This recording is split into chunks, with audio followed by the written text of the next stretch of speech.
मेरे बहुत ही प्रिय और बेहद सम्मानित साथियों और हृदय की असीम गहराइयों से अभिनंदन, बहुत बहुत हार्दिक स्वागत। साथियों, दुनिया में समझदार लोगों की जो संख्या है उसका प्रतिशत बेहद कम है, और अगर इससे भी आगे बढ़कर के बात की जाए तो उन समझदारों में से भी विवेकशील जो सही समय पर सही निर्णय ले सके, उनकी संख्या और भी कम प्रतिशत में है। जब भी प्यार का, किसी प्रकार के इमोशन का, मनोभावों का, इन सब का मामला होता है, तब तो समझदारी को व्यक्ति उतार करके साइड में रख देता है और केवल भावावेश में वो बहता रहता है। और यदि आप अपने जीवन का एनालिसिस करेंगे तो आप पाएंगे कि आज की तारीख में आप जिस किसी भी वजह से दुखी हैं, उसकी गहराई में, उसके गर्भ में, उसके पीछे कहीं ना कहीं जो कारण है वो ये है कि आपने कोई ऐसा निर्णय ले लिया जिसमें आपने इमोशंस का सहारा लेकर के, इमोशंस के बेस पर निर्णय ले लिया है। हमेशा ये गलत नहीं होता, परंतु ज्यादातर मामलों में गलत हो जाता है। साथियों, आज जो इस खास एपिसोड में वृश्चिक लग्न की हम चर्चा करेंगे, और इस पॉइंट ऑफ व्यू से करेंगे कि वृश्चिक लग्न का जातक या जातिका उसके जीवन में उसकी ग्रह स्थितियों के अनुसार, उसकी कुंडली के अनुसार कब कब ऐसी स्थिति उत्पन्न होती है कि वो प्रेम में पड़ता है। इतना ही नहीं, प्रेम में यदि वो पड़ गया है तो क्या उसका प्रेम परवान चढ़ेगा? क्या वो आगे चल करके एक सुखी दाम्पत्य जीवन अपने प्रेमी या प्रेमिका के साथ में बिता सकता है? क्योंकि हर एक प्यार को अपना मुकम्मल नहीं मिलता है। प्यार हुआ परंतु इकरार नहीं। 50% से भी अधिक मामलों में यही होता है। यदि आप अपने लग्न से संबंधित एपिसोड देखने से रह गए हैं तो यहाँ आई बटन में हम उसका भी लिंक प्रोवाइड करा रहे हैं, वो जाकर के आप देख सकते हैं। वृश्चिक लग्न पर विस्तार से हम चर्चा करें इससे पहले एक बेहद जरूरी सूचना।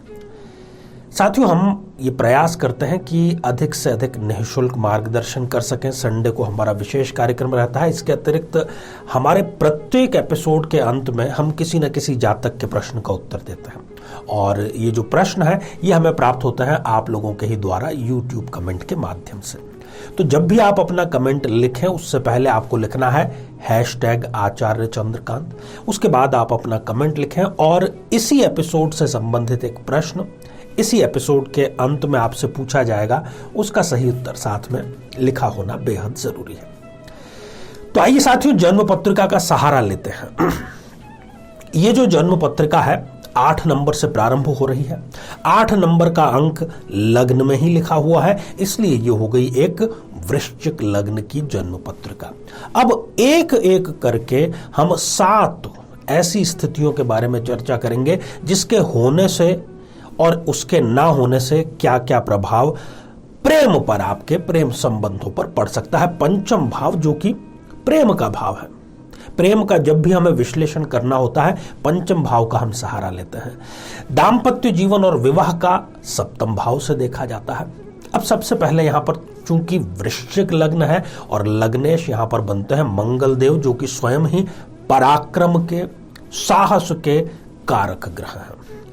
यदि वृश्चिक लग्न की किसी भी जन्म पत्रिका में लग्नेश मंगल और पंचमेश गुरु, इन दोनों की यदि युति हो जाए, किसी भी भाव में ये दोनों साथ में बैठ जाए, या फिर ये एक दूसरे पर सीधी और स्पष्ट दृष्टि संबंध स्थापित कर रहे हों, तो ऐसे व्यक्ति को जब भी प्यार होता है और यदि उसको मंगल की दशा या गुरु की दशा, महादशा यदि चल रही हो, तो वो अपने प्रेम को बहुत शीघ्र आगे बढ़ाने का कार्य करता है, परवान भी चढ़ता है और उसको सफलता की एक प्रकार से आप गारंटी मान करके चल सकते हैं। परंतु यदि इन दोनों में किसी प्रकार का कोई संबंध नहीं है तो फिर वही ठन ठन गोपाल वाली स्थिति, कुछ भी हाथ नहीं आएगा, एक तरफा ही प्यार व्यक्ति करके और मन मसोस कर बैठ जाता है।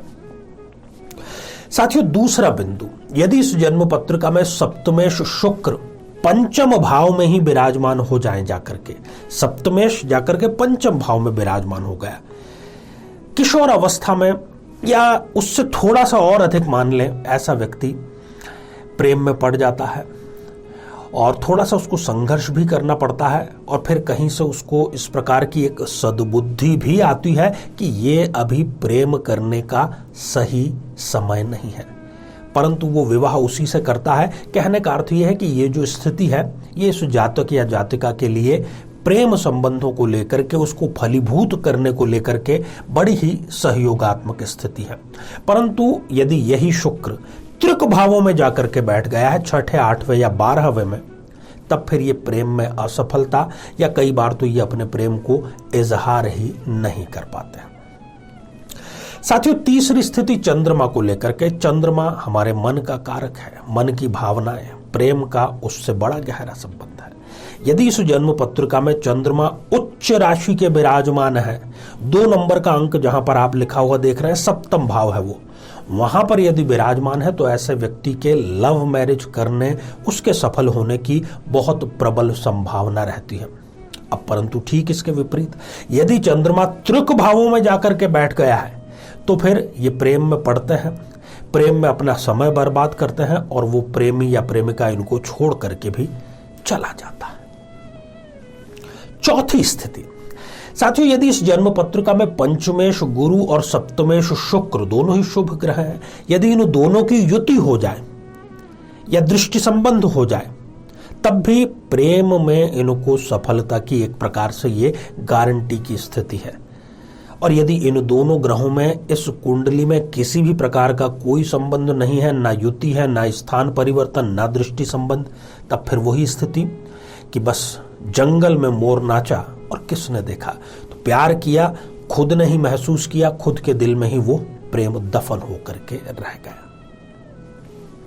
साथियों, 5वां बिंदु है नवम भाव को लेकर के। नवम भाव जो कि एक त्रिकोण का भाव है और उसकी बड़ी महती भूमिका होती है प्रेम संबंधों को प्रगाढ़ बनाने में, उसकी सफलता में।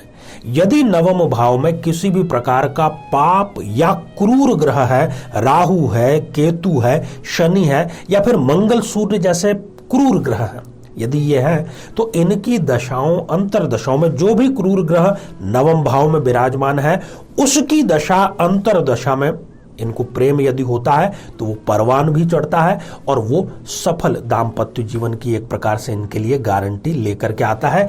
अब ठीक इसके विपरीत यदि नवम भाव में शुभ ग्रह यदि हो जाए, जैसे कि गुरु, शुक्र, चंद्रमा, बुध, इस प्रकार से, तब फिर ये प्रेम को कह पाने की हिम्मत ही नहीं निकाल पाते मन से, बस जीवन भर उसकी यादों में ही बिताने का कार्य ये कर बैठते हैं। छठा बिंदु शुक्र को लेकर के है। यदि शुक्र इस जन्म पत्रिका में राहु, केतु या शनि इनमें से किसी के साथ में विराजमान है, युति करके बैठा है, तो शुक्र की दशा अंतरदशा में या जिसके साथ वो बैठा है उस ग्रह की दशा अंतरदशा में इनको प्रेम होता है, होगा ही, और वो प्रेम इनका बहुत ही आकर्षण वाला प्रेम होगा, जिसको हम कहते हैं कि प्रथम दृष्टया प्रेम, लव एट फर्स्ट साइट। और ये आगे बढ़ेगा भी, परंतु यदि ये कुंडली ठीक से नहीं मिलाएंगे, चूंकि इसमें थोड़ा सा वासनात्मक प्रेम की संभावना अधिक हो जाती है, तो वासना एक समय सीमा के बाद में जब उसकी पूर्ति हो जाती है तो आकर्षण भी समाप्त हो जाता है, और जब आकर्षण समाप्त होता है तब फिर उन दोनों में 36 का आंकड़ा प्रारंभ हो जाता है। परंतु यदि शुक्र इस जन्म पत्रिका में अकेले बैठे हुए हैं, तब वो इनको प्रेम संबंधों से वंचित रखने का कार्य करेंगे। 7वां और अंतिम और बड़ा ही महत्वपूर्ण बिंदु है साथियों, यदि पंचमेश गुरु उच्च के विराजमान है, 4 नंबर का अंक जहां पर आप लिखा हुआ देख रहे हैं, यदि वहां पर विराजमान है, तो यदि ये सही समय पर सही निर्णय ले लेते हैं। अब ये सही समय पर सही निर्णय क्या है कि जैसे ही आपको प्रेम हुआ, आपने बिना किसी लाग लपेट के, बहुत दूरदर्शिता ना दिखाते हुए, बहुत ज़्यादा चिंतन मनन न करते हुए यदि आप कह देते हैं तब तो ठीक है। अदरवाइज यदि गुरु इस जन्म पत्रिका में नीच राशि के हो जाएं, जहां पर कि आप 10 नंबर का अंक लिखा हुआ देख रहे हैं तृतीय भाव में, तब वो इस व्यक्ति को प्रेम से वंचित रखने का कार्य करते हैं। साथियों, इन सभी स्थितियों में यदि कोई भी ग्रह 0 डिग्री का या 28-29 जैसी अंतिम डिग्रियों का हो जाए, तब फिर वो फलीभूत इनको नहीं होने देता, क्योंकि वो स्वयं ही शक्तिहीन हो जाता है। श्रृंखला हमारी जारी है, इस श्रृंखला को आप देखें। अब कतई इसका अर्थ ये ना निकालें कि मेरा तो इस लिस्ट में ये है, अब मैं चला प्रेम विवाह करने। कुंडली आपको फिर भी मिलानी है, कुंडली मिलानी है, गुण नहीं। गुण मिलान कुंडली मिलान का एक बहुत छोटा सा प्रतिशत केवल है। पूर्ण कुंडली मिलान करें। ढेर सारी आपको शुभकामनाएं। तो आइए साथियों, अब हम बढ़ते हैं आज के हमारे कमेंट के चरण की ओर। साथियों, आज हमने कमेंट शामिल किया है भूपेंद्र पटेल जी का, जो कि उन्होंने लिखा है खेड़ा, गुजरात से। साथियों, इन्होंने ये पूछा है कि इनको हर प्रकार के बिजनेस में सिवाय असफलता के और कुछ हासिल नहीं होता। कई प्रकार के बिजनेस ये ट्राई कर चुके हैं। देखिए, आपकी जन्म पत्रिका में लग्न में ही गुरु और राहु का चंडाल योग निर्मित हो रहा है। ऊपर से आपको राहु की अभी महादशा भी चल रही है। इसी वर्ष दिसंबर तक आपको इंतजार करना होगा। इसके बाद में जो गोचर की स्थितियां हैं, जो अंतरदशा की स्थितियां हैं, वो आपके लिए फेवरेबल होगी। चला करके एक अवसर आपके पास में आएगा और दिसंबर के बाद ही आपको व्यावसायिक सफलता मिलेगी। ढेर सारी आपको शुभकामनाएं। तो साथियों, अब आज का बेहद ही आसान सा प्रश्न। आज हमने चर्चा की वृश्चिक लग्न की। तो वृश्चिक लग्न में लग्नेश कौन सा ग्रह होता है? साथियों, आप सभी स्वस्थ, समृद्ध और शांतिपूर्वक जीवन व्यतीत करें। नमस्कार। जीवन में किसी समस्या का सामना कर रहे हैं, जैसे कि शादी में देरी होना, पति पत्नी में मनमुटाव या तलाक तक की नौबत आ जाना, संतान का प्राप्त न हो पाना, नौकरी या धन प्राप्ति में बाधा आना, जीवन के प्रत्येक क्षेत्र में किसी न किसी प्रकार की बाधा आना, तो आज ही अपनी जन्म पत्रिका का संपूर्ण विश्लेषण करवाएं और पाएं समस्या से सदैव के लिए मुक्ति।